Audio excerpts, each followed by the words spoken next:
নমস্কার বন্ধুরা, এই মুহূর্তে আমাদের রাজ্যের মাননীয় মুখ্যমন্ত্রী মমতা বন্দ্যোপাধ্যায় বিরাট একটি সুখবর দিলেন আপনাদের সকলের জন্য। বর্তমানে লক্ষ্মী ভান্ডার এবং বার্ধক্য ভাতা এই দুটি প্রকল্পের টাকা এখনো পর্যন্ত অনেকেই পাননি। নতুনরা অনেকেই আবেদন করেছেন দুয়ারে সরকার ক্যাম্পে। গত যে দুয়ারে সরকার ক্যাম্পটা হয়েছিল সেখানে প্রচুর পুরুষ মহিলা আবেদন করেছিলেন এই দুটি প্রকল্পের জন্য, কিন্তু এখনো পর্যন্ত তারা টাকা পাননি। আবার অনেক পুরানো ক্যান্ডিডেট আছেন যারা আবেদন করার পরেও তারা এখন টাকা পাচ্ছেন না। সেই বিষয়ে মাননীয় মুখ্যমন্ত্রী মমতা বন্দ্যোপাধ্যায় একটি বিশেষ ঘোষণা করেছেন। তার মাধ্যমে আপনারা কবে টাকা পাবেন, কাদের কাদের টাকা দেয়া হবে এবং কত করে টাকা দেয়া হবে সে বিষয়ে বিস্তারিতভাবে জানিয়েছেন।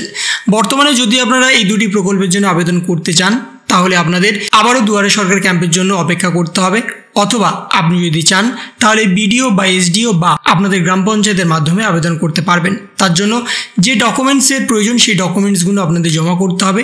সেই ডকুমেন্টস জমা করার পরে সেগুলো আবার সরকারের কাছে যাবে, তারপরে আপনারা টাকা পাবেন। কিন্তু কবে টাকা পাবেন সে বিষয়ে আজকে এই ভিডিওর মাধ্যমে আপনাদের সামনে তুলে ধরবো এবং রাজ্য সরকারের তরফ থেকে কী জানানো হয়েছে সেটাও আপনাদের সামনে তুলে ধরবো। এবং সেখানেই বলা হচ্ছে নতুন লক্ষ্মী ভান্ডার, বৃদ্ধ ভাতা, বিধবা ভাতা টাকা কবে পাবেন এ বিষয়ে স্পষ্টত জানানো হয়েছে। এবং সেখানে স্পষ্টত বলা হচ্ছে রাজ্যের মহিলাদের জন্য একটি জনহিতকর প্রকল্প চালু করেছেন পশ্চিমবঙ্গ সরকার। প্রকল্পটির নাম হলো লক্ষ্মী ভান্ডার। এই প্রকল্পে সাধারণ শ্রেণীর মহিলারা মাসিক 1000 টাকা এবং তপশিলি ও উপজাতি শ্রেণীর মহিলারা মাসিক 1200 টাকা করে পান। দুয়ারে সরকার ক্যাম্প হলে সেখানে আবেদন করার মাধ্যমে এবং সরকারের তরফে যাচাই করার পর রাজ্যের মহিলাদের এই অর্থ সাহায্য করা হয়। সাম্প্রতিককালে যে দুয়ারে সরকার ক্যাম্প হয়েছিল সেখানে প্রচুর মহিলা লক্ষ্মী ভান্ডারের জন্য আবেদন করেছেন, কিন্তু তাদের অ্যাকাউন্টে কবে টাকা ঢুকবে তা নিয়ে অনেকেই চিন্তিত আছেন। কিন্তু চিন্তার কোনো কারণ নেই, কারণ এই প্রশ্নের উত্তর মিলবে বাড়িতে বসেই। কবে থেকে পাওয়া যাবে লক্ষ্মী ভান্ডারের টাকা? 21-এর বিধানসভা ভোটের পর মুখ্যমন্ত্রী মমতা বন্দ্যোপাধ্যায় সরকার লক্ষ্মী ভান্ডার প্রকল্প চালু করেছিলেন। সেই সময় সাধারণ শ্রেণীর মহিলারা 500 টাকা ও তপশিলি ও উপজাতি শ্রেণীর মহিলারা 1000 টাকা করে পেতেন, কিন্তু পরবর্তীকালে তার অঙ্ক বাড়ানো হয়েছে।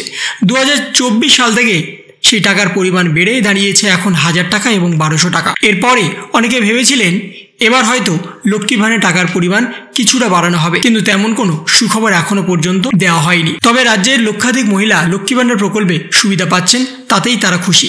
সাম্প্রতিককালে যে দুয়ারে সরকার ক্যাম্প হয়েছিল সেখানে প্রচুর মহিলা এই প্রকল্পের জন্য আবেদন করেছিলেন। তারা অনেকেই বুঝতে পারছেন না যে কবে থেকে তাদের অ্যাকাউন্টে টাকা ঢুকবে, কিন্তু বাড়িতে বসেই এই প্রশ্নের উত্তর কিন্তু আপনারা পেয়ে যাবেন। কিভাবে লক্ষ্মী ভান্ডার আবেদনের স্ট্যাটাস চেক করবেন সে বিষয়ে জানানো হয়েছে। প্রথমে আপনাদের চলে যেতে হবে societysecurity.wb.gov.in এই ওয়েবসাইটে যেতে হবে। তারপর ট্র্যাক অ্যাপ্লিকেশন স্ট্যাটাসে আপনাদের ক্লিক করতে হবে। এরপরে অ্যাপ্লিকেশন আইডি অথবা মোবাইল নাম্বার অথবা আধার কার্ড নাম্বার অথবা স্বাস্থ্যসাথী কার্ডের নাম্বার এই 4টির মধ্যে যে কোনো একটি আপনাকে সিলেক্ট করতে হবে। তারপরে নির্দিষ্ট ক্যাপচার দেওয়ার পরে সেই ক্যাপচার কোডটি আপনাদের ফিল আপ করতে হবে। 9 ডিজিটের একটি অ্যাপ্লিকেশন আইডি আসবে এবং সেখান থেকেই আপনারা আপনাদের বর্তমান স্ট্যাটাস চেক করতে পারবেন। তৃতীয়বার পূর্ণাঙ্গ বাজেট পেশ করেছেন রাজ্যের অর্থমন্ত্রী চন্দ্রিমা ভট্টাচার্য। এই বাজেট পেশের দিকে অনেকেরই লক্ষ্য ছিল, অনেকেই ভেবেছিলেন অন্যবারের মতো এবারে হয়তো বাজেটে বৃদ্ধি পাবে কিছুটা প্রকল্পের টাকা। তবে সাধারণ মানুষ আশা করেছিলেন, কিন্তু সেই আশায় এখনো পর্যন্ত কোনো রকম চমকপ্রদ টাকার পরিমাণ বাড়ানো হয়নি। আপনারা সকলেই জানেন বিধবা ভাতা, বার্ধক্য ভাতা বা লক্ষ্মী ভান্ডার এই 3টি প্রকল্পে কোনো টাকাই কিন্তু বাড়ানো হয়নি। বর্তমানে যা টাকা ছিল সেই টাকাটাই আছে। কিন্তু নতুনরা কবে টাকা পাবেন সেই বিষয়ে জানানো হয়েছে। যে সকল আবেদনকারী নতুন লক্ষ্মী ভান্ডার প্রকল্পের জন্য আবেদন করেছেন বা শেষ দুয়ারে সরকার ক্যাম্পে গিয়ে আবেদন করেছেন, আপনারা এখনও লক্ষ্মী ভান্ডার প্রকল্পে টাকা পাবেন না। আপনাদের আবেদনগুলি অনলাইনে এন্ট্রি করার পর সেগুলোকে আপলোড করতে হবে। সরকার যখন লক্ষ্মী ভান্ডারের নতুন করে শূন্য পদ ঘোষণা করবে তখন একমাত্র নতুনরা লক্ষ্মী ভান্ডার প্রকল্পে টাকা আপনাদের ব্যাংক অ্যাকাউন্টে পাবেন। তবে মনে করা হচ্ছে 2025 সালের এপ্রিল মাসে নতুন শূন্যপদ লক্ষ্মী ভান্ডার প্রকল্পে ঘোষণা হতে পারে। সেই সময় লক্ষ্মী ভান্ডার প্রকল্পের নতুনরা টাকা পাবেন 1000 টাকা এবং 1200 টাকা করে। 1 এপ্রিল থেকে আপনাদের ব্যাংক অ্যাকাউন্টে টাকা চলে আসবে, সেই নিয়ে কোনো চিন্তার কারণ নেই। বর্তমানে যারা যারা দুয়ারে সরকার ক্যাম্পে গিয়ে আবেদন করেছিলেন তাদের সকলেই টাকা পাবেন যদি আপনারা সমস্ত ডকুমেন্ট ঠিকঠাকভাবে আপলোড করে থাকেন, সমস্ত ডকুমেন্ট যদি ঠিকঠাকভাবে জমা দিয়ে থাকেন, আপনাদের স্বাস্থ্যসাথী কার্ড, আধার কার্ড, ভোটার কার্ড, আপনাদের 2 কপি ফটো এবং তার সাথে বর্তমানে যা যা ডকুমেন্টস প্রয়োজন ছিল সেগুলো যদি আপনারা ঠিকঠাকভাবে জমা করে থাকেন এবং সঠিকভাবে যদি ফর্ম ফিল আপ করে থাকেন তাহলে আপনারা আপনাদের ব্যাঙ্ক অ্যাকাউন্টে টাকা পেয়ে যাবেন, এবং সেটাও 1 এপ্রিল থেকে, যখনই শূন্যপদ ঘোষণা করবেন আমাদের রাজ্যের মাননীয় মুখ্যমন্ত্রী মমতা বন্দ্যোপাধ্যায়। তাহলে এই ছিল একটা ছোট্ট ইনফরমেশন আপনাদের সকলের জন্য।